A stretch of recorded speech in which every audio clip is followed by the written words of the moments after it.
You're now listening to episode 7, Style of Play Football, with myself, Theo. As always, Kojo, what you saying, man? You good? I'm hearing it. I said I'm here. I'm here in spirit. My heart and mind are in the other place. How you doing, bro? Yeah, man. I'm good, man. I'm good. We're gonna get onto all of that stuff. We're gonna get onto all of that. If anyone that doesn't know, Kojo is a United fan. We're recording this after the Champions League game, Galatasaray, the first time they've won on English soil. So I'm hearing anyway. We're gonna get onto all of that today. We're gonna get onto all of them things there. But no, man, I'm good. Apart from that, and obviously, before we get into this episode, make sure you subscribe to the channel. Make sure you go to Spotify. You go and hit the notification on there so you don't miss any episodes, and also go to the Twitter account, or they want to call it X or whatever they're calling it these days, Style of Play. You can see it down there. Yeah, man, the X thing. You can see it down there anyway, bottom of the screen if you're watching on YouTube. But yeah, make sure you hit the links in the description as well. Free midfield, another link that's also down there. Make sure you go there and do that as well. Run up the numbers there as well. Kojo's podcast as well. So make sure we give the love over there. But we've got to start one place only. I feel like I've been, I don't know, man, in the twilight zone. What is going on? We're 4 days deep into a week nearly, and we're still talking about this VAR decision. And for anyone who's been under the rocks and been asleep for the last 3 days, I'm talking about Spurs, Liverpool. Yeah, I mean, controversial game, very high intense game, which we'll talk about the performance. But obviously, we've got to talk about the VAR decision, or decisions possibly. Obviously, the Curtis Jones red card was that I read. Then obviously the offside goal, that was clearly onside goal. PGMOL, whatever they're called, the FA have got involved, and they've now released the audio that clearly shows that these lot are not up to the job. Let's be honest, they can't do the job. These men should be getting sacked P45'd. But Kojo, talk to me, because it's mad out here. I'm telling you, like, what's your thoughts on? Let's talk about the onside goal first, and then we'll talk about Coach Jones after. But surely we can't blame VAR. Let's do that. We can't blame VAR, but we've got to look at these refs now. There's too many people involved in these decisions to get them wrong. VAR did its job. They used the technology perfectly. From what we saw the lines, and I mean, to be honest, I'm no VAR guy. I'm not a referee. I'm not a linesman, but from where I was sitting, from what I was watching, without even, having to get to the replay, Diaz looked clearly onside. So it was really a baffling one. But I know, being safe, you always check it regardless. It is what it is. You've done that. The big issue for me here, and I think what people need to differentiate is, like you said, VAR is not the issue, but it's the communication here. Because it seemed to be like a case of, one referee says, okay, he's onside. So no worries there. And the other one basically saying, well, yeah, check complete. Now, I don't know how they've been communicating for the last, God knows how many years we've had VAR in now. But if that's how they've communicated in the past, then it makes sense why a lot of decisions have not been overturned, or they've not been rectified, or whichever word you want to use.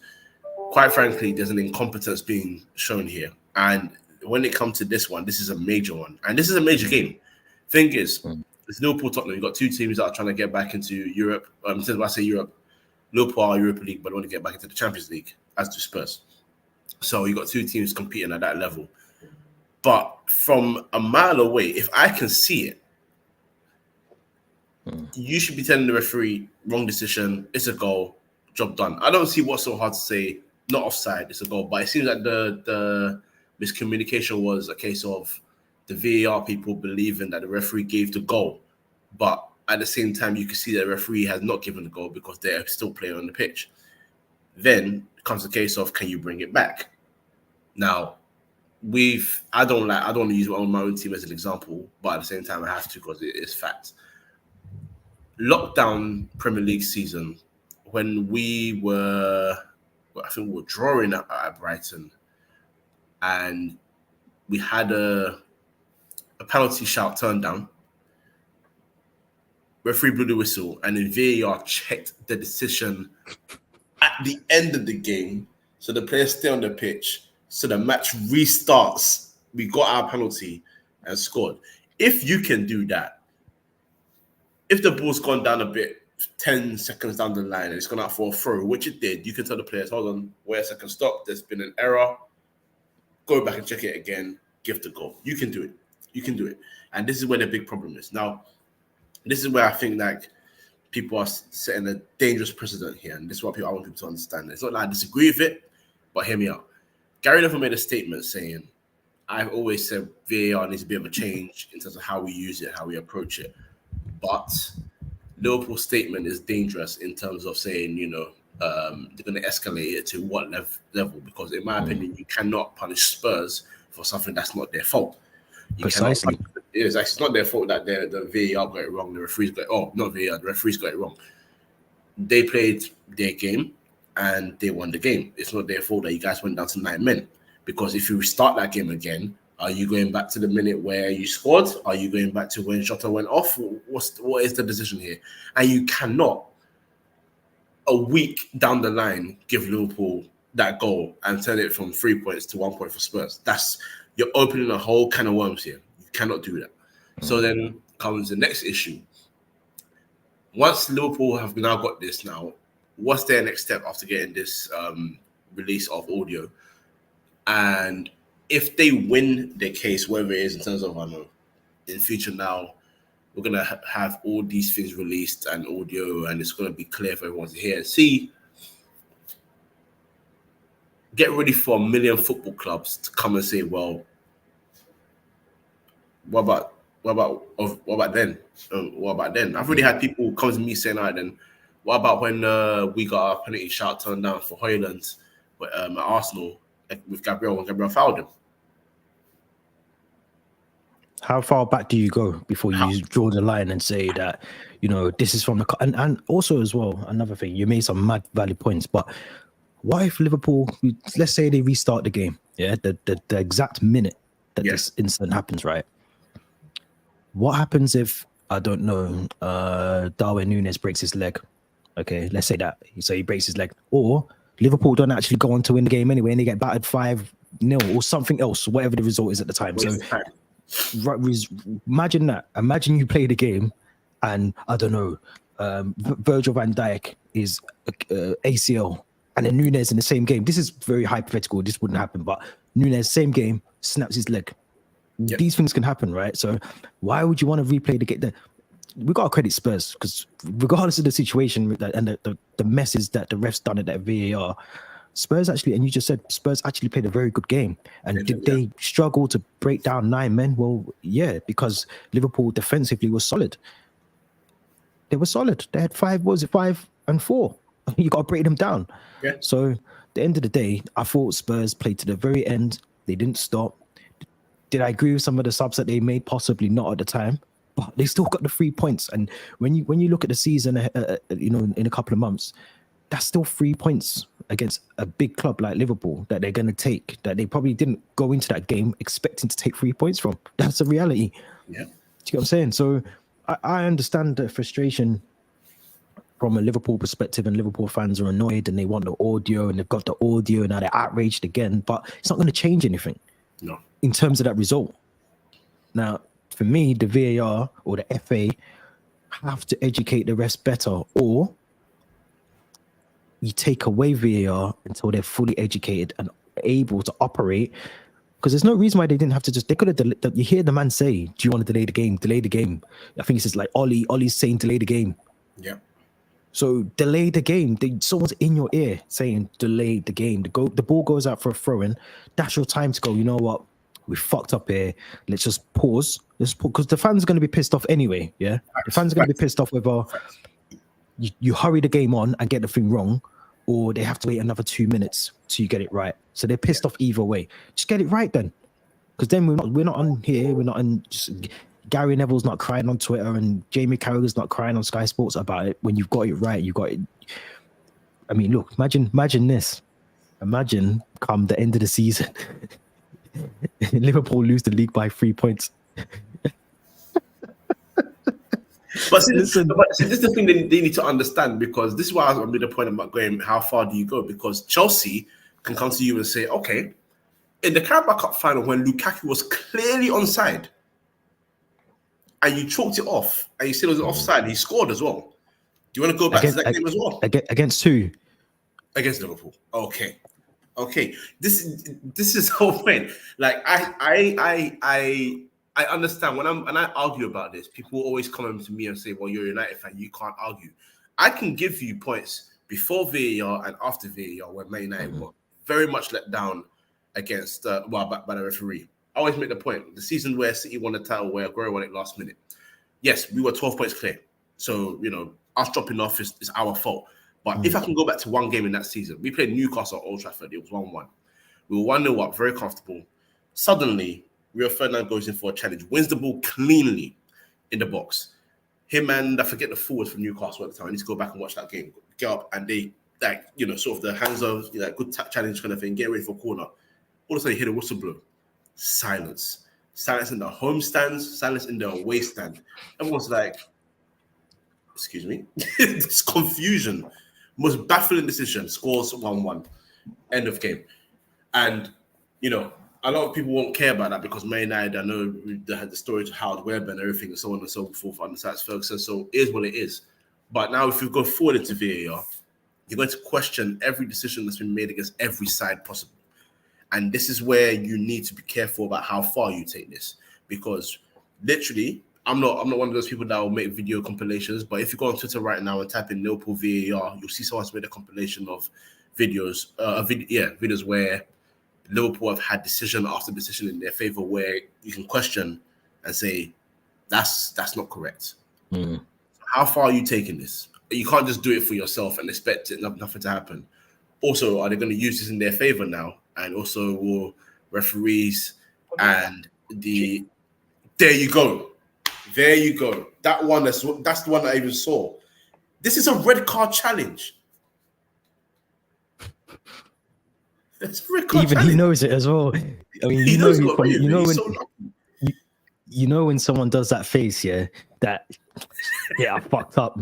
That's the face he pulls because he knows, shit, I'm lucky. I got away with one day.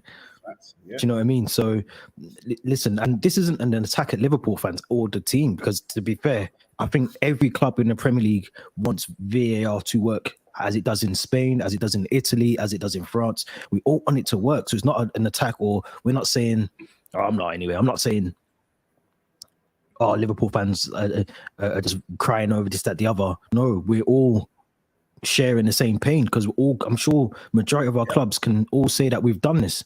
So my point personally is that it shouldn't take for one bad decision to go against Liverpool for Liverpool to then suddenly have an outrage. You should have been outraged when Cucurella was getting his hair pulled against Tottenham, or when your player was, I think it's Mane, the first kick of the game, nearly the Chelsea game, elbows Aspilicueta in the face, or when Trevor Chalobah and his whole legs blooded up because I think it was Fabinho or someone studs him, or other games. Like, come on, we've seen it. We saw Sheffield United get relegated and Aston Villa stay in the Premier League a couple of seasons ago, and the goal that should have never been given was given to Aston Villa, and Sheffield United got relegated that season and lost out on millions and millions and millions of pounds. They're now suffering still, and Villa have catapulted themselves into the Conference League and made money. So these decisions have to be, we all want the same thing. I think it's just, for me, it's just funny that Liverpool fans are only seeing the light of what we've been seeing for time. That's my only thing. So I think we all want the same thing, the all result. Now, Curtis Jones, you ask Liverpool fans, they'll tell you it's not a red. It's an amber. It's amber. You just see Fabinho do it against Evan Ferguson there. Now, for me personally, I get it, right? Curtis Jones, people keep saying, he's not a malicious person. He didn't mean to do it. There was no intent. There was no violence. No, that's not the point. That isn't the point for me, right? The point for me is, was it Basuma? Yes. It was Basuma, I think, wasn't it? So now if Basuma snaps his ankle, regardless of the violence, now, I think it was Andre Gomez, I think his name was, that used to play for Everton, and Heung-min Son a couple of seasons ago, he snapped his leg. There was no vicious, malicious, whatever from Son, but the challenge was the challenge. Let's just be real. That was a bad challenge. I'm not comparing the two challenges. I'm just saying that you don't need to have violence and anger or whatever to do those kind of things. It's just you go for the ball, you don't get completely the ball, you roll over the top of the ball, you snap someone's leg, it can happen. Was it a dangerous foul on Sunday? Yeah, it was 100%.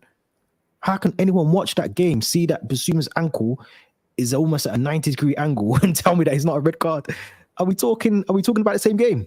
Yeah. What is going on? What was your thoughts on that? Because I mean, we've all had those decisions go against us and we've had them go for us. So what was your thoughts?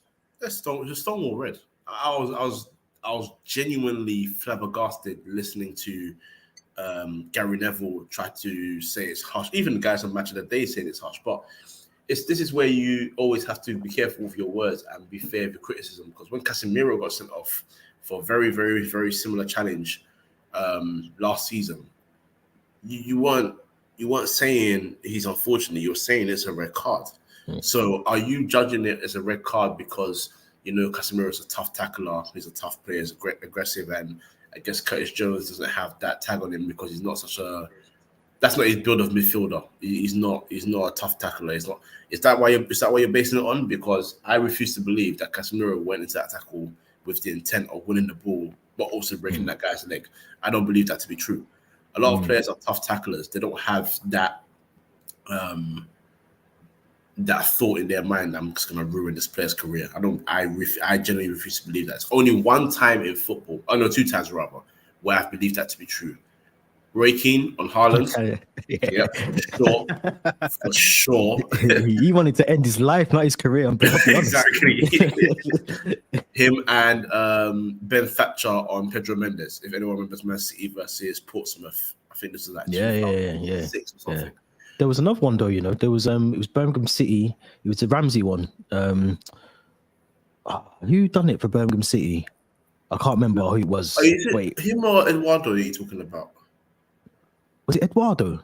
Ramsey was Shawcross Stoke. Yeah. So sorry. Yeah, I'm on about Eduardo. Then that Birmingham one was disgusting because I remember. Who was that again? That one was that was awful. That was awful. Actually, yeah, you're correct. That one was terrible. Actually, now you're bringing back. I remember the injury now. I can close my eyes and see that. That was awful. By the player, maybe Liam Ridgewell. Tell me if I'm wrong. No, can't have been Ridgewell. Can't have been. No. I don't think he went in for a tackle in his life. Like it was like, was it? I'll find it. But yeah, I think with that in terms of Martin Taylor, it was for Birmingham. Martin Taylor. Oh wow! I could see his face, but I couldn't remember his name.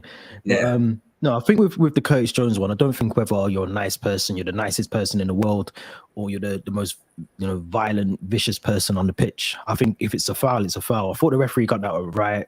I know Liverpool have tried to appeal, and I think they've lost that appeal. So it kind of tells you that the referee, and I mean, we can't really give them any credit right now, but the referee seems to have got that one right, in my opinion anyway. But what do you think about the game overall before we move on? Because obviously Spurs went on to win. There's been a lot of talk about Spurs and how they've had to adapt without Harry Kane in the team. Did they deserve the 3 points in the end? Yes, I think so. The one thing they did in this game that they didn't do at the Emirates was just be relentless towards the end of the game. Because I told you last week that I think they should have been the most disappointed out of the two, because there's a moment in time where they should have maybe played the right pass. I think it was Porro crossing the ball to Son, and he just didn't execute it well enough, so he couldn't get through. So in this game, I think they deserved it. Liverpool were going toe-to-toe with them when it was 11 versus 11. Versus 10, yes, a bit more cautious, but even then, they still got a goal that was wrongfully disallowed. And they were showing... Do you think that would have changed the game, though? Like, if they go 1-0 up Liverpool, do you reckon they would have smelt a bit of blood and would have gone on to get 2, 3? Do you know what I mean? Like, Spurs were scoring. And I think that's what I was thinking. That's what I think. Yeah, I think Spurs were going to win. It's. I know Liverpool fans will hear that and say it's easy to say that, but my reason for Spurs, I think, just finding that form is because I feel like right now they're in a situation and a position where they look potent every time they go forward. And Spurs are not going to go into games and not score at this current moment in time. That might stop at some point, but right now they are confident. They are aggressive going forward. The patterns of play are making sense. Maddison is having the time of his life. And they've also done very well with the wing side, because I didn't think about Richarlison being another option on the left. Obviously, you got Manor Solomon there as well. So they've got a good set of options, and they're not afraid to make big changes. And I think that's a big thing when you're trying to win a game, because I think taking off Son, who is still your potent guy, and I understand he had an injury, but a lot of managers and coaches, even if the players carry the injury, because they know he's the best player, they'll try and keep him on in some capacity. But taking off Son, even in games this season where he hasn't been injured, taking him off and showing that you have belief in the rest of the squad to go out there and get the points for you is risky, but it's paid off. It's paid off. So, I think they just need to continue the same energy, and I think they were going to win the game. They were my prediction to win the game. I thought they were going to win 2-1. So they got lucky with that 2-1 as well. Great finish, by the way. Prime Diego Tristan finished by Matip, top corner. I loved it. Yeah. But no, I think they deserved it. This is why I made the point earlier. I think it'll be wrong to even think about replaying the game, because I just think it don't make sense to punish them for. Be unfair on Spurs. Yeah, exactly. Be unfair on them. But one team that did get punished dramatically this weekend, the early kickoff last Saturday, Aston Villa versus Brighton, a team that I thought was going to be a very more even game than it was. Villa went on to win 6-1. I think I turned it off after, I think it was like the 5th goal, maybe the 4th goal went in. I thought, it's time to turn this one off. And then I looked, and I think Jacob Ramsey and Douglas Luiz scored in like the last 10, 15 minutes of the game. But it's mad, because you look at and this is why I always talk about XG, and you can't really just go on XG for shit, really, because looking at this now, Brighton 1.71, Villa 1.58. So it tells you XG, use it to for certain things or for a particular point, but you can't just hang your hat on that. You have to watch the game, because you look at stats, you would think that Brighton won the game. Yeah, they got battered, they got hammered, they got Brightoned. Let's be real, they got Brightons, the old school Brighton as well. But Villa. Let's start with Villa first of all, very quickly. A team that I thought might struggle with that, the hangover of the European competition, and playing in the League Cup as well, and juggling that. But they're doing well. Ollie Watkins has found a bit of form at the right time of the season for them as well. Start of his season. Justified result, do you reckon, for Villa? Yeah, they deserved it all day, every day. I'm not a fan of this XG stuff, if I'm being very honest. I know why it's used, but quite frankly, I don't care for it whatsoever. Expected goals doesn't mean nothing to me, because it's a cute statistic. We expect them to score this amount of this, and that's not how football works. Football's not made. Football's on small margins, and quite frankly, a result like this, as you said, I know how potent Brighton are. The previous week winning 3-1 as well. So you'd think it'll be a closer game. That doesn't mean anything. Aston Villa absolutely destroyed them, trounced them, start to finish. And they were the better side from start to finish as well. Watkins is a funny one, because this guy I think he is a good finisher, but he's so hot and cold. Like he will go, I don't like using the term purple patch often, but it feels like he is. He has that moment where he will just smash a amount of goals in like 5 games in a row, but then one game happens, doesn't score, and goes sort of dry up for the next 6, 7. You know how good he is, but is he the guy you can rely upon? But regardless, Aston Villa, for where they are right now, and what they're trying to do, he's good enough, and he was superb. For 3 goals, dropped an assist in there as well. Superb all around. And I think the good thing about having a manager like Unai Emery is not only his experience in Europe, as you also mentioned, could they have a hangover? I think there's not many managers in football that know how to deal with a Thursday night going into a Sunday night football better than him. I don't think there's many managers that know how to build a squad better than him. I have said to Arsenal fans in the past, even if they have moved on, they are doing well with Arteta right now. But I made the point, and I said to them, I firmly believe that the moment when he joined the club, if they had listened to him and gone for Zaha and given him his target instead of going for Pepe, who was not part of his plans, you would have had a different situation with Arsenal and Unai Emery. And I don't think he's a defensive coach either. Defensive coaches don't score 6 goals. Defensive coaches don't go and win trophies consistently. Defensive coaches don't get good jobs all the time. And defensive coaches don't build teams that are so ruthless going forward. Players like DRB coming in, getting Zaniolo into the team as well. Like, this isn't someone that's focused solely on defensive football. No, not at all. Pau Torres is not the best defender for me, but he's someone that can also build up play. He's a very good passer of the ball. He's very good in control. He's very good in possession.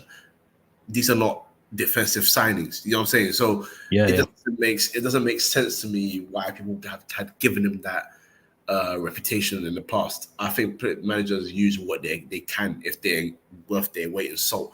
And someone like Mourinho, just off Emery for a bit, gets that reputation, and I understand why.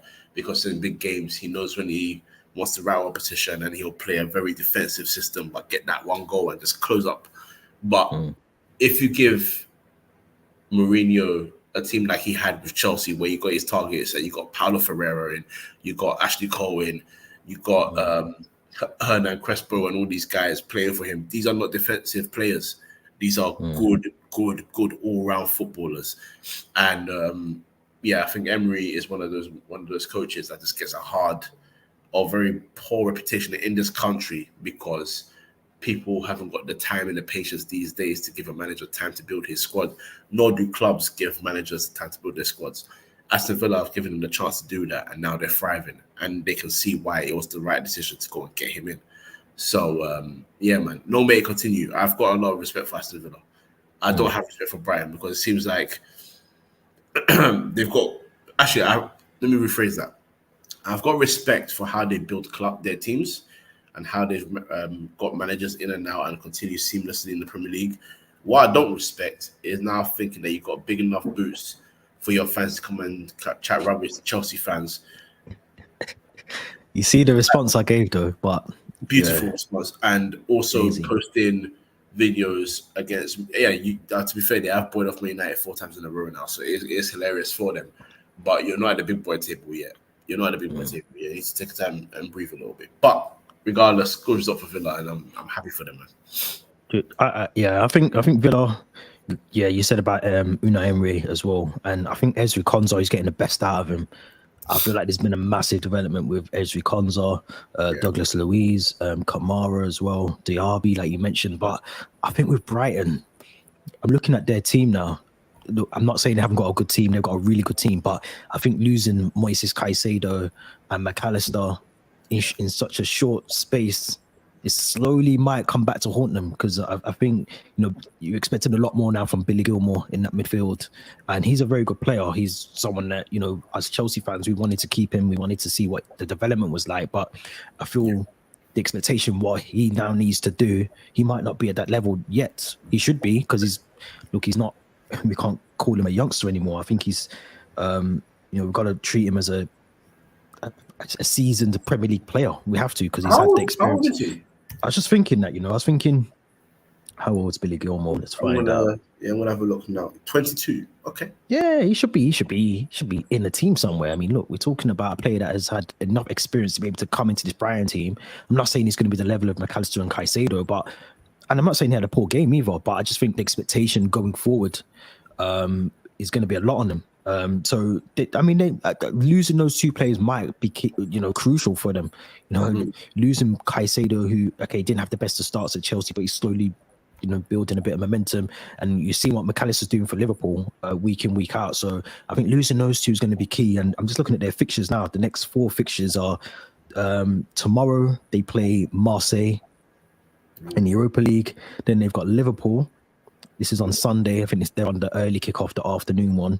Right. Then after the international break, they've got Man City at the Etihad, and then they face Ajax at the Amex in the Europa League again. So there's 4 games there that are not easy games, and they're coming. I mean, obviously you've got an international break.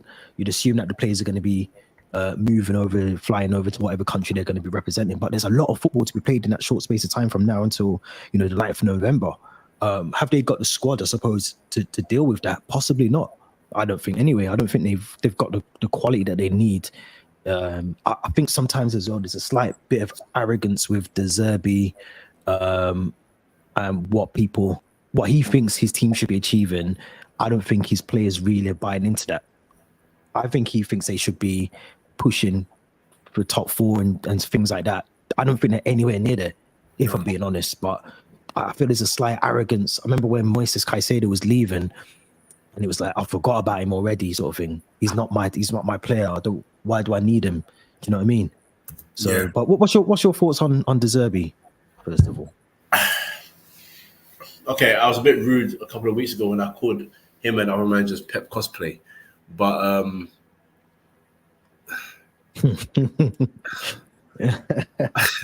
that's just how I see it. I don't. No, he is a good manager, and I think in this era he's a good manager. It's just I don't look at him and I don't feel like there's another level to him. Without sounding disrespectful, and that's not a bad thing because he is a good manager. Like I said, he's got Brighton playing good brand of football, but this is where the challenge comes in, and he's admitted it. He's already come and said, if this team really wants to succeed, if they want to go far, they have to get used to European football now. This is the challenge. This is where we are now. We're in a big competitions, and we're going to be playing in 4 competitions this year. We've got the 3 domestic trophies, or competitions, and then we've got this one as well. So if we are going to be better, if we're going to be bigger, we need to level up. And I like that mentality. That's the mentality they need at the club, and that's why I praise him, because I feel he's not shying away from the reality. So he's very much aware that these results can happen. He wants to make sure they don't happen often. So I've got no beef with him. I just have a very skewed view on managers these days, and I was asked today actually in the group chat about Ten Hag, and if Ten Hag wants to get sacked, who would you bring in? And I can only think of one name. And the only reason I can think of one name is because he's very different to Pep Guardiola. Everyone else wants to play out from the back by force. Everyone else wants to do inverted or underlapping fullbacks by force, and false 9 kind of thing. Despite the fact that every time he's had a successful team, Pep Guardiola, he's always had a big boy striker. Now, I know he's not doing that with Evan Ferguson. Evan Ferguson will never be a false 9. That's a gunman. That's a straight number 9. So I'm hoping he never thinks about doing anything but straight number 9 business with Evan Ferguson. But so far he's done well in the Premier League. I've got nothing but praise for him. It's just something tells me he's going to get a move to a bigger team, and it's not going to go as good as people think it will. I just got an itchy feeling about it personally. I'm just trying to be as honest as possible with it, but basically I'm just saying like this. If you guys, for example, were set Pochettino, I'll tell you don't go for De Zerbi. That's what I'd say to you guys. Yeah. Opinion, yeah. I don't know. I think I agree with a lot of that. And yeah, I just sense there's a bit of arrogance, and I feel that like for me, I feel Brighton is his level. I think if he was to go to City, if he was to go to United, Liverpool, I wouldn't put Chelsea in there actually, but because I think he'd actually do well at Chelsea. But that's only because I don't think our expectations are where Liverpool, City, even United's are really. I think our expectations have changed. So I wouldn't put Chelsea in there. Arsenal would be another one. If he went there, if he went to Real Madrid, if he went to Barca, if he went to Bayern, like those teams are huge. So he looks good in a small pond. Put him with the bigger fish. He's not talking with his chest out. And the fans aren't talking with their chest out either. Yeah. Because then they'd be back down to reality. Like I said, they got Brightoned at the weekend. They actually got Brightoned by Villa. Like proper humbling. That they needed that, I think. So we'll have to see, man. But another manager who I want to talk about, Pep, Mr. Guardiola himself. Mr. I can't stand up. I have to sit down because I've hurt my back. That guy. I mean, City. I mean, look, I don't want to question City because I think City will steamroll the league. I'll be honest, I do. I think they know when to flip the switch on. They know that they can drop a couple of points here or there. They know that they don't really have any competition in the league. You look at maybe Liverpool, maybe people are talking about Arsenal, maybe, but there's not back in the day, there was like a 3-horse race for the league. Sometimes there was 4 teams involved. Sometimes it was a 2-horse race, but it literally went down to the last day, the City United day with the Aguero, all of that stuff. You know what I mean? So now it feels like they can afford to have these little slippages like they did against Wolves, which was a very strange game because I felt even when Wolves scored that goal, when Wolves scored the first goal, I think it was Ruben Diaz's own goal. I kind of assumed that City would just go on and win because I just thought that's what they would do. We've seen that with them. And then when the Alvarez free kick went in, I thought, here we go. Here's the comeback. But He Chan Huang, obviously, I didn't know this before the game, but apparently there was like in the press conference beforehand or something, Pep Guardiola couldn't remember Chang Huang's name or something like that. I can't remember. But for him to go on and score, and then the admin was spot on. Wolves admin, whoever's behind that, you were spot on with that. I love that. But what about City? I mean, can they afford to drop these small points at Wolves? Massive result for Wolves as well. Have to credit them for how they played. But City dropping points, is that a concern for Pep, do you reckon? No, because everyone else is inconsistent. So he'll be fine. It's very annoying. It's very annoying. It's I don't like the term. I hate using this term, but how everyone calls or has the audacity to call other leagues farmer leagues or farmers leagues or whatever you want to call it, and then come and look at this Premier League and call them as competitive and have such a gap like this where I can come and tell you on this podcast that City are only 1 point ahead, but they'll probably be 10 points ahead come the end of November. It's a joke thing. It's a joke thing. I can only hope that teams find the consistency to actually challenge now. That's all I can hope for. And the thing is, it may sound hypocritical of me because being a United fan, I grew up when United won the league 3 years in a row, twice. Come on. We won the Champions League. I had to get that in there, innit? That's you. You've done it twice. You know what I mean? Doing it once is cute, man. We did it twice, so I need to level up. But like, it's these kind of things where I look at these small margins. I'm just like, guys, with all due respect, I can't call this league competitive. I cannot, because even when we won it 3 years in a row, Chelsea were 1 point behind us. Arsenal were ahead and front. We had to fight back to go and win that title. Like, these are not plain sailing leagues where we are just top throughout, because we had challengers. You look at Arsenal's team, you had Vieira, Ljungberg. I can go on and on and on about different eras. Chelsea as well with Drogba, Essien, Lampard, Cech. We can keep going. You know what I mean? It's not just one team. Even Liverpool, when they challenged that 1 year with Benitez before he lost his head and started doing that stupid weird rant. You had Xabi Alonso, you had Pepe Reina, you had Fernando Torres, you had Sami Hyypiä. You had a team. That spine alone is crazy.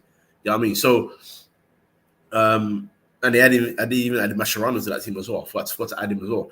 So we had challenges. I'm looking at this league now, and maybe I think the quality of football is a lot less. But you look at City's team, you compare it to Arsenal, were the closest challengers last year. Are any of Arsenal's defenders getting to City's defense? It's a They shame. love Saliba, they love Gabriel, but are City dropping Diaz? Are they dropping Ake? Are they dropping Akanji? Akanji, maybe I can say Saliba's better than him in my opinion, but you go to City fan, they'll say we won't swap him because Akanji does the job. He's a great defender, so that's what they need.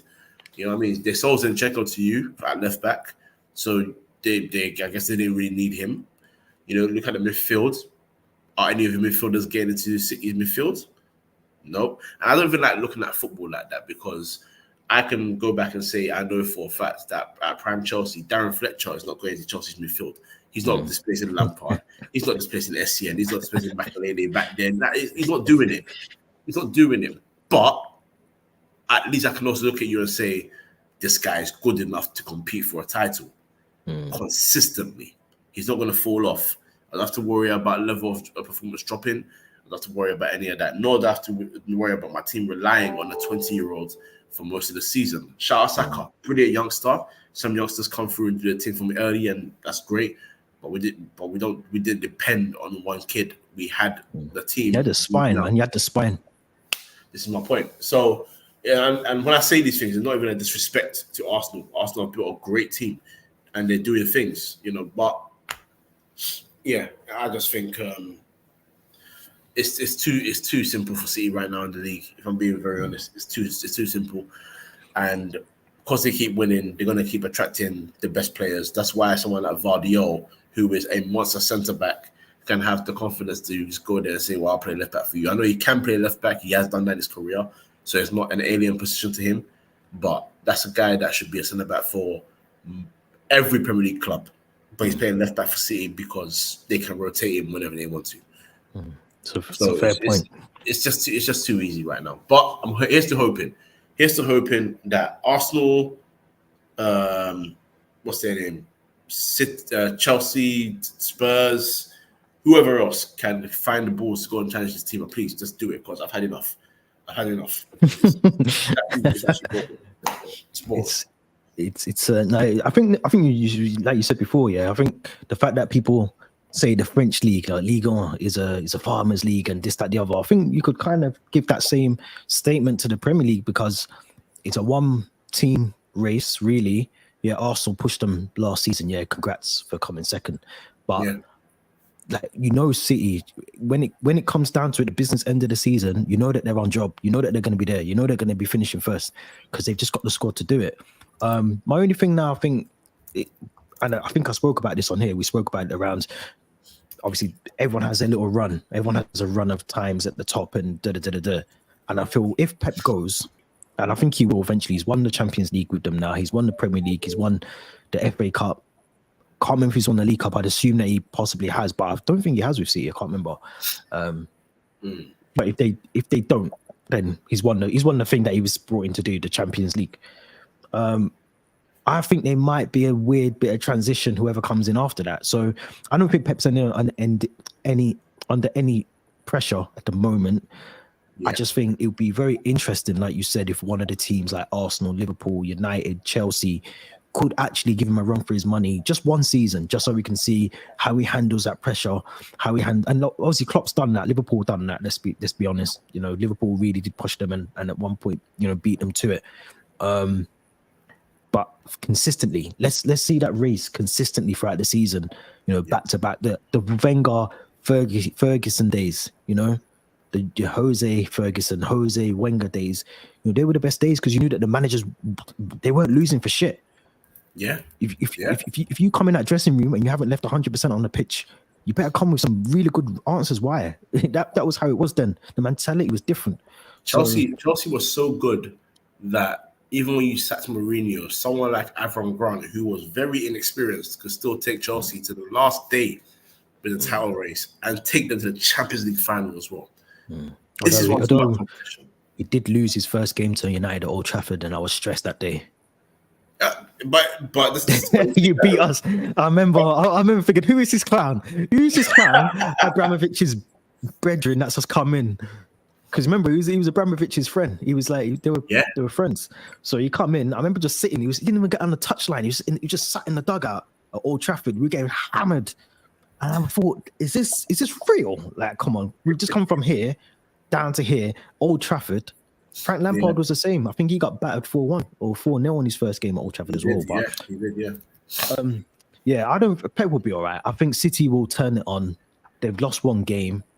They're still top of the league. I think they're on 18 points. They'll be fine. But I want to quickly talk. You mentioned about Saka, who played yesterday against Lens, who technically they should have beaten, let's be honest. But anyway, Arsenal lose. Or did they lose? Did they lose in the end? Yeah, they did lose. Jesus. They lost. And then obviously Saka, who hasn't, I feel Saka has been playing through an injury of some sort. I just get the feeling he's been playing through some sort of injury, very much like Marcus Rashford a couple of seasons ago, or even season before last, sorry. Now Saka injured. Ben Chilwell was injured for Chelsea, playing against Fulham on Monday. He's out for 2 months.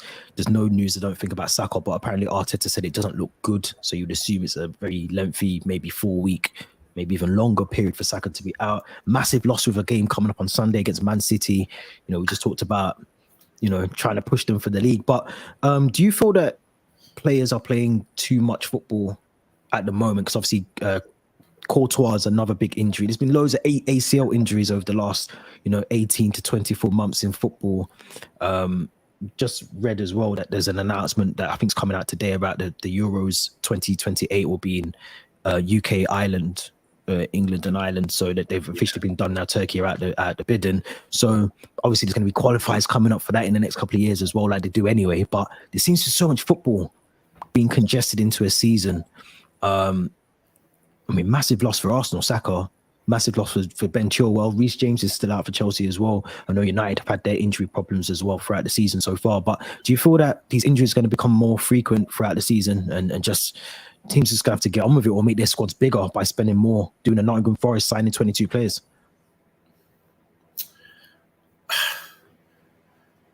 The most annoying thing for me about the injuries is the restriction of registration of players. Now, I'm not saying a club should be allowed to have 50 players on the books, don't get me wrong, but what I'm saying is if you're demanding clubs and players play a ridiculous amount of games week in and week out, and then when it's rest time, you've got qualifiers, and then when you've got another rest time, it's Nations League, and then you got another this, and then you got African Cup of Nations in the middle of the year, but then when African Cup of Nations finish, after the international break, they have to do World Cup qualifiers. My guy, it's actually baffling the amount of football you're making them play. Now, don't get me wrong, for our entertainment, it's great. We've had for England alone, we've had these 4 competitions for a long time. It's been great. We've been speaking about winter breaks because like in Spain, they always have a winter break. There's always a little bit of time for them to rest, which is good. So I agree with that side of it. Maybe because they have one competition less, Copa del Rey and League. That's the be one end all of that. But I think the biggest issue is how many players you're allowed to have registered at your squad. This is it. 25 is a nice number, but 25 is not enough because you're talking about having maybe 3 or 4 players in your squad that are indispensable, and you're asking them to rotate between the rest. And football's football. We've got on worlds of 25 players fine for a while now, but the more games you play, the more you're asking the players to do, and the gap in between games is like this now. It's very small, and you can't do that. I remember years back in during Christmas season, where you'd have a team only have 1 day rest and then go to the next game. It's not possible. It's not possible. So and the biggest issue as well for me is, as much as they're building athletes and there is this, the technology is enhanced on how we look at muscles and looking after injuries, it seems like the technology is not working too well to prevent injuries. Maybe the boots that they're wearing, maybe the fact that players have to now cut holes in their socks to get more blood flow going through their calves, which I find is insane.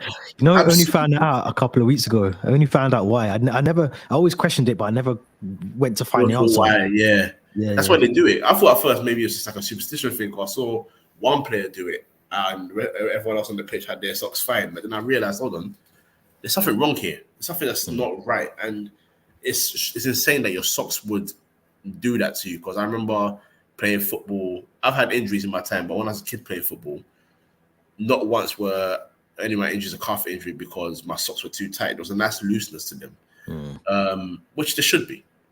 And I'd even argue we should be a lot more tougher on shin pads, because these little shin pads that look like this, that look like my mouth, that just cover here. Strand the hair on your leg. It doesn't make sense. Get back to the ones where you put your foot through. There's one that goes ankle support as well. Ankle support there. You got your thing here, and you literally tie it onto your leg.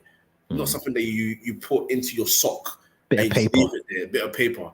Like, it's ridiculous, man. So we're gonna be here a long time, and the ACL ones are the most worrying as well. I don't think players are being looked after in terms of their boots, because your boots shouldn't be getting caught in the ground like that. And there might be something to say about the pitches as well. Being very honest, there might be something to say about the pitches as well. I'm not saying go back to the days where, you go to Old Trafford, and because they played the rugby game the day before, you could only see just about the paint on the pitch, but the rest of it was looking brown and green. You didn't know when the pitch was going to be relayed. I'm not saying go back to those days. I'm just saying maybe this technology that you've brought in, maybe you need to look at it a bit harder and say, there's something wrong here. Why are we getting more injuries? But yeah, the less games are needed, and if you're gonna teams play a lot more games, and I'm sure at some point there will be more competitions again, then you need to let them maybe register themselves 25 and be 35. 10 more players are a big difference, huge difference. Yeah, and just speaking of my team, I mean, we lost 2 left backs, signed one, and then he got injured. So, you know, I can double up on that if you want. I can double up. I can triple up on that. But no, you make again valid points. I think there's because obviously there's talk about the World Cup being reduced to every 2 years. I think as well. Just craziness. I think there's way too much football being played as it is already at the moment. My worry is that, and here's for me a couple of solutions: either play your qualifiers during one period, you take out, I don't know, 2 weeks out of the season, and you play all your qualifiers all at once rather than have this kind of stop-start to the season. Just either do it first thing at the start of the season or have a winter's break and then you play them all then. So it's not necessarily a break, but at least you know all your international games are covered. So some weekends you can probably give the players no football. That's, do you know what I mean? They can have a bit more recovery session. Another option in terms of what you said about the squad thing, I've been thinking about that, and I was thinking there should be a criteria for every club to make sure they've registered, I don't know, 5 to 8 development squad players that they feel need to be. Now, they can probably do that. I'm not saying that they can't do that now, but you have to, as a minimum, ensure that you've got, I don't know, 5 players from development. Because I think a lot of clubs who've got the money can go out and just buy players. Some teams can't do that.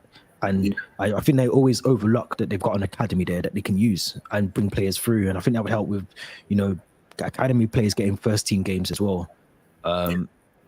Keep the FFP thing, and that's fine, because then it will probably restrict you. Now I can't go out and splash out another 500 million, but they've got an academy that they've just bolstered last season. So register some of those players as well. Make sure that they, I think they can play anyway because of their eligibility, and they're most of them should be under 21. So you don't necessarily have to register them, but bring them in, integrate them. They've got to play maybe X amount of games. If they're part of the squad, they've got to play at least 5 to 6 games a season. Do you know what I mean? Yes. You have to play them. Otherwise, these are the sanctions that come with it. Do you know what I mean? So something like that, because I think you've got this big squad that in the academy, you don't use it. They play for Premier League 2. Half of them go out on loan, and then you never hear about them again. Integrate them into the senior squad so they can actually get some first team football. That would be my solution to that.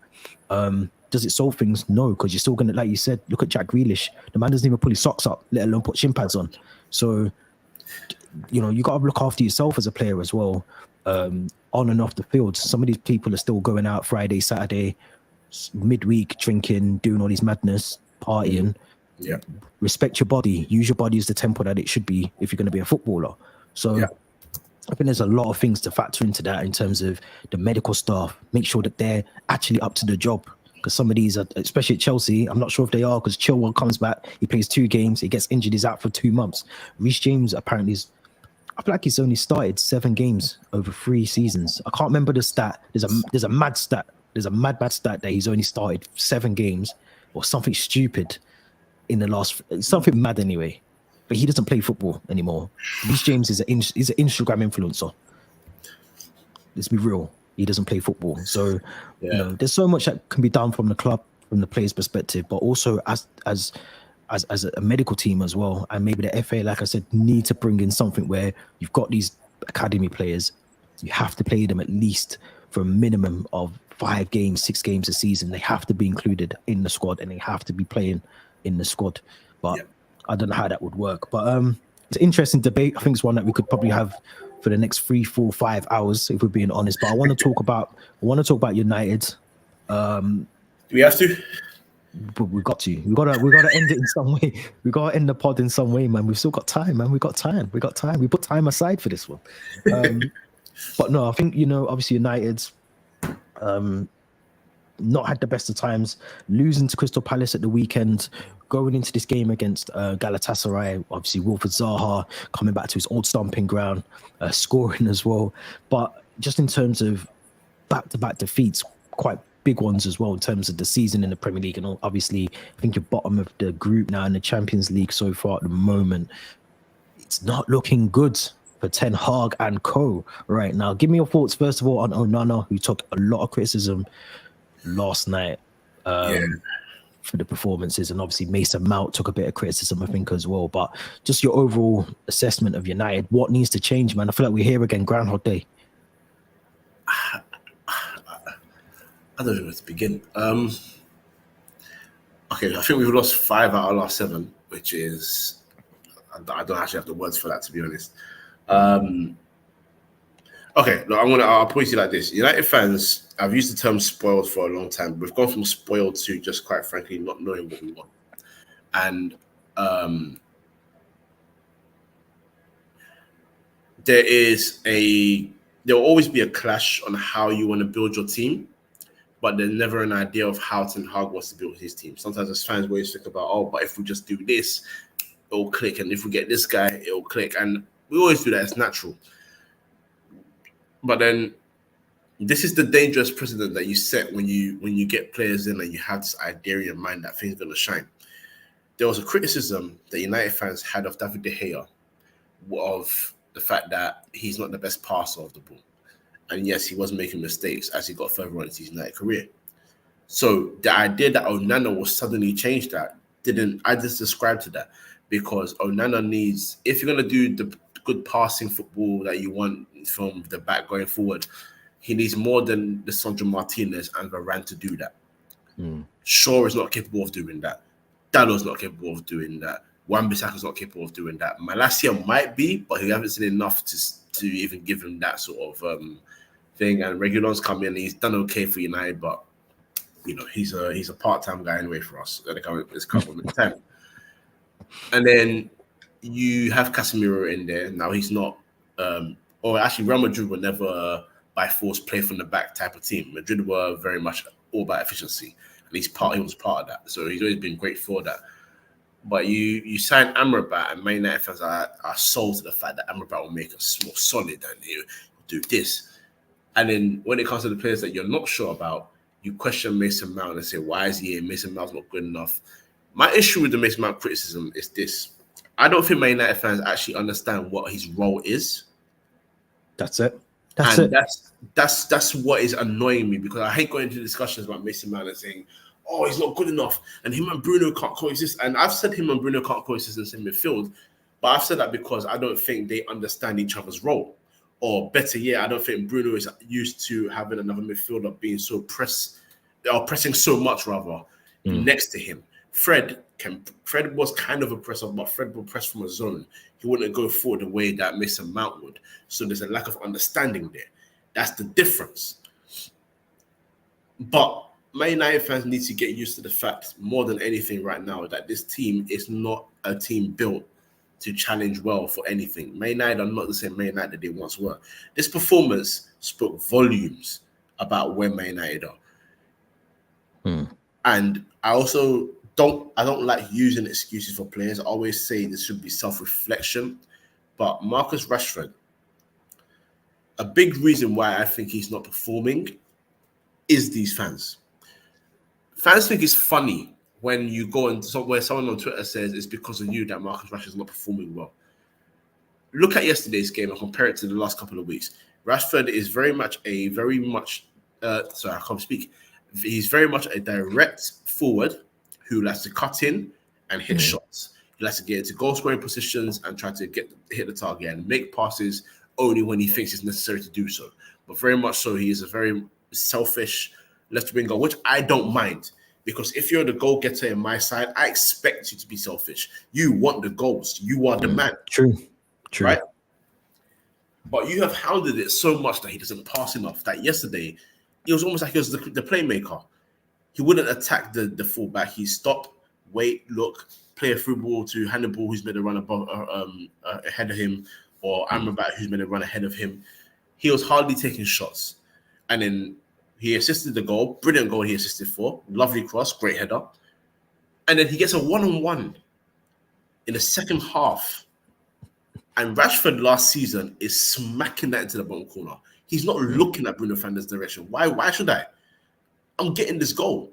And he tried to play the pass instead. And you can complain about the execution, you can complain about everything. And yes, it was not a good pass. And obviously that's why they didn't lead to a goal. By the end of the day, his confidence is low because, quite frankly, what United fans are showing is that you don't believe in him anymore.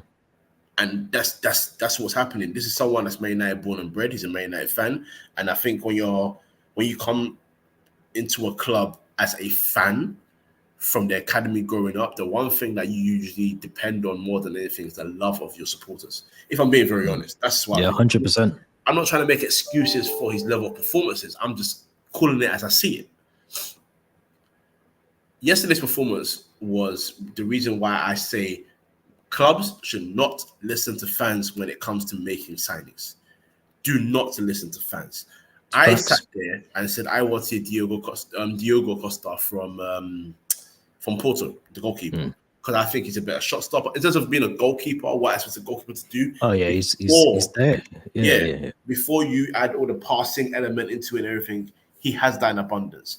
Onana, after the drag ban, he went to Inter. I didn't watch Inter enough to give you an aspect of him. But what I was hearing from people that watched him, my cousin was watching even couple of nations the year before. Yeah, that's a small sample of what you can get. But my cousin Christian, shout out Christian, he messaged me and said, if you guys sign this goalkeeper, you're in trouble, you know. And I didn't understand why. He gave you the heads up. He gave me the heads up. I was like, oh, okay, I don't know why you're telling me that, but sure. I was thinking maybe he's an Arsenal fan, so maybe he's just trying to just derail, rattle me a little bit. Yeah. But you can see it. He's not sure when it comes to claiming crosses. He's not sure when it comes to directing his shots away from the goal when making saves. He is not communicating well enough with his defenders. And quite frankly, he was brought in for his distribution. He's not distributing anything. And a part of that can be blamed on Man United's football. But at the end of the day, regardless of whether Man United play football or not, or the football that you want to see or not,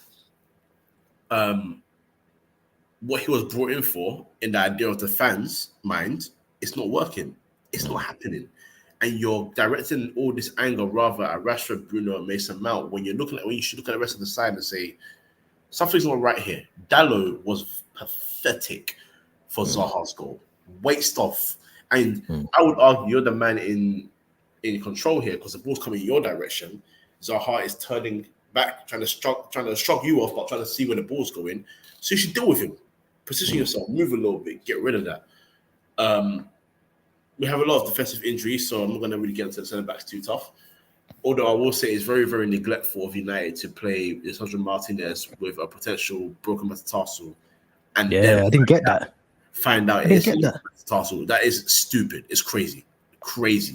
But there you go. Midfield, again, there is no decision as to who they want to play because you don't know if they're going to play Hannibal, Casemiro, Mount, Bruno. You don't know what they're going to do. McTominay suddenly appears out of nowhere. You don't know when he's playing. Obviously, Anthony's now come back into the squad. I'm not a big fan of Anthony. I don't know why he was signed for that amount of money. I never will be a big fan of him. But you don't know if he's going to play on the right wing or Bruno's playing right wing or if they're going to put Garnacho on the left and suddenly Rashford's on the right. The only person that I can be proud of right now is Højlund. Yeah, I said to you, didn't I? I said he looks a problem. He's going to be a problem, I think, because I think when things click, and they will click for United, whether this is with Ten Hag in charge or whoever, things will click at some point. And Rasmus Højlund is going to be one of those players that will go, I can see why they signed him. I can see why he was, like you just said about Anthony, not understanding the fee. I think I can see that with Højlund already. I can see that he's going to give you something, whether that's just new signing syndrome where you just come in, you just want to prove yourself a little bit. But I don't get that with him. I get that he's a very good footballer.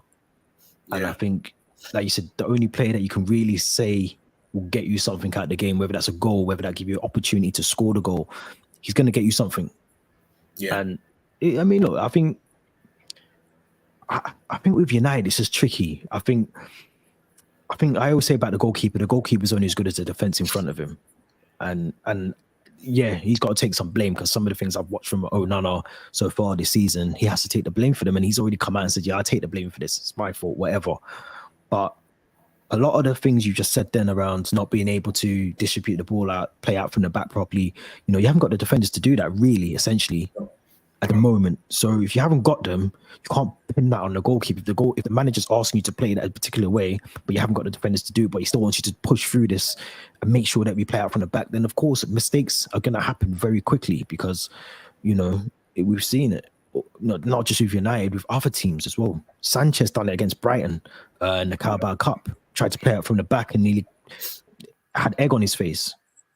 So I watched. What game did I watch last night? Southampton and Stoke, or Stoke versus Southampton, and Burnley Luton. Had both of them on as well. And playing out from the back isn't for everyone. I'll be honest. Sometimes you just got to go long ball, have a different option because it's not always going to work. But United, I mean, there's a lot of pressure on Ten Hag. There is a lot of pressure, and I think I don't think he gets sacked. I think it'd be such a strange decision, but it wouldn't surprise me either. But I mean, you're not doing that bad as well. I mean, you're looking at the league. Where are you in the league? Where's your form in the league? You're 10th. I mean, if we pass you in the league, then it's a problem because we're playing poor. So we should not be above you in the league. But just in terms of where you are now, I mean, yeah, you've won 3, you've lost 4. It's not a good start to the season. But I gotta look at myself in the mirror when I say that.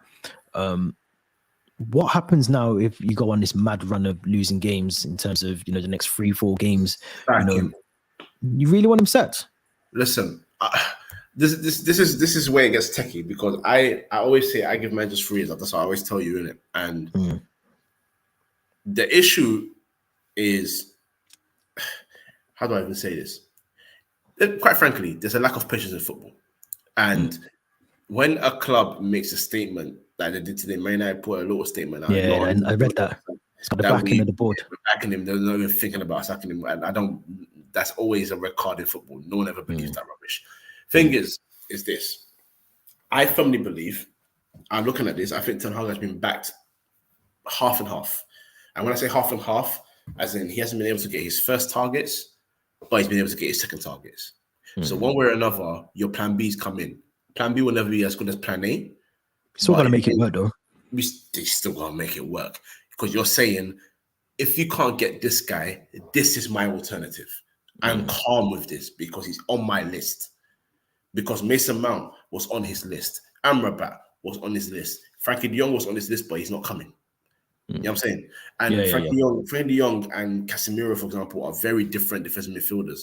But you've got one now, and you've got Amrabat in anyway. So you're going to have to ride through this defensive injury crisis, and then hopefully when Shaw comes back or something, then you can move Amrabat into his position. Maybe he takes Casemiro's position because Casemiro's not started well this season, despite the fact that somehow he's our top goal scorer this season. So it depends. But this is the harsh reality of football, and this is where fans need to really just staple it in their head and understand. If Ten Hag was to get fired, there'll be fans complaining saying it's not his fault. We're going through the same cycle again, and we still got these players here who have not performed for many years, and they're still here. But we keep sacking managers. It ain't going to change, and they're right. They're very right. I'm not arguing against that. They're spot on. However, football, no matter how much patience you have to build a team or whatever, is a results-based game. And Man United are very much a results-based club because Man United still have the heritage. Man United are still the most successful team in Premier League history. Man United are still the biggest club in the land. Man United are still the this and that and the other of football. So there's a reputation here. So one way or another, if he doesn't succeed and he loses another 3 or 4 games on the bounce, reality is he's going to go. And I will be very honest and say I will not argue against it because you've lost 5 out of your last 7 already. That for me is scary. So that for me is scary. Facts. You're a Champions League team. You finished 3rd in the Premier League last year. Truth be told, apart from Bayern Munich, with all due respect to Galatasaray and Copenhagen, you should be dealing with them. With all due respect to Brighton, I don't care if they're beating us 3-4 times in a row, you should be beating Brighton. You shouldn't be struggling at home against Nottingham Forest and stealing a 3-2 win. Not winning, we stole. We stole that one. And Palace you shouldn't be well. splashing Palace as well. And you shouldn't be splashing that much money and not be getting, results. And Ten Hag has made some huge decisions at this club already. He got rid of Ronaldo and when I say got rid, obviously the club sacked him because of what he did with his interview and all that. But you already started the ammunition by benching him. Yeah, you planted the seed. Yeah, you planted the seed. You've benched him. You've shown in Ronaldo's eyes, you've shown him no respect. You've made big decisions like Sancho's now out of the squad because he's not apologizing to you. You stripped Maguire of the captaincy. No matter how much people agree with that or not, that's a huge decision to make. And you've done that in the space of a year and a half. So it's all facts. You just got to follow through with what you've done. So right now the pressure is on, and that's just me being as honest as possible, and that's me being as fair as possible as well. Because I don't know if I told you, but he wasn't my first choice. I wanted Pochettino, but only the reason I wanted Pochettino is because I knew. I don't think he's going to do very well with you guys. I think the thing with Chelsea and the issue with Chelsea that any manager would have is you have spent so much money in such a short amount of time, but also lost so much experience. It's going to take time. It's going to take time, man. Exactly, and I think he's the perfect manager for. I'm just joking. Yeah, I'm joking. No, you're joking, but a lot of people are not, and that's the problem. You know what I mean? I know. But like for Ten Hag, who has been in this game for a while now, for someone who has come with such a reputation, and his reputation when he came was huge, considering he came from Ajax, and Ajax are a huge club, don't get me wrong, but they're not huge in comparison to the teams that are known as the top table in the top 5 leagues. They're not on the same level. He came with a reputation of the football and everything, and you haven't delivered that. You got us third, you got us a trophy, and it's good. I'm happy he's done that, so I'm not mad at him. But this is a different ball game now, because you've set a level now, and the expectation is that you don't drop. You can even go 4th, but you can't go 7th, 8th, 9th, 10th. It can't happen. It cannot happen. Louis van Gaal was sacked for finishing 5th, bro, and winning in the FA Cup. It's facts. You're spitting. You are. I can't even lie. I'm listening to. I'm agreeing 100%. I think, and this is where it comes back to that whole standards thing. Whether, as a club, do you change the standards? If you're not willing to do that, and you still want the 4th and the 5th and above and a trophy, then you have to sack him. But I think, and I'm talking from a Chelsea perspective now. Sorry. So obviously, I don't think our expectations are getting to the top 4 this season. I don't think that, because I think our expectations have to be a lot lower, and I think the club have realised that now. But I think for United, yeah, you should. I mean, for me, ultimately, there's a game the 29th of October. I think that will seal his fate one way or the another. That's the Manchester derby. Now, if you don't win, I think you've got who have you got next? So you got Brentford, Sheffield United. Then you play Copenhagen in the Champions League, and then after that, the 29th of October, you've got Manchester City at Old Trafford. Now, if you lose those 4 games, I can see him going, because obviously then you're talking about mid-table.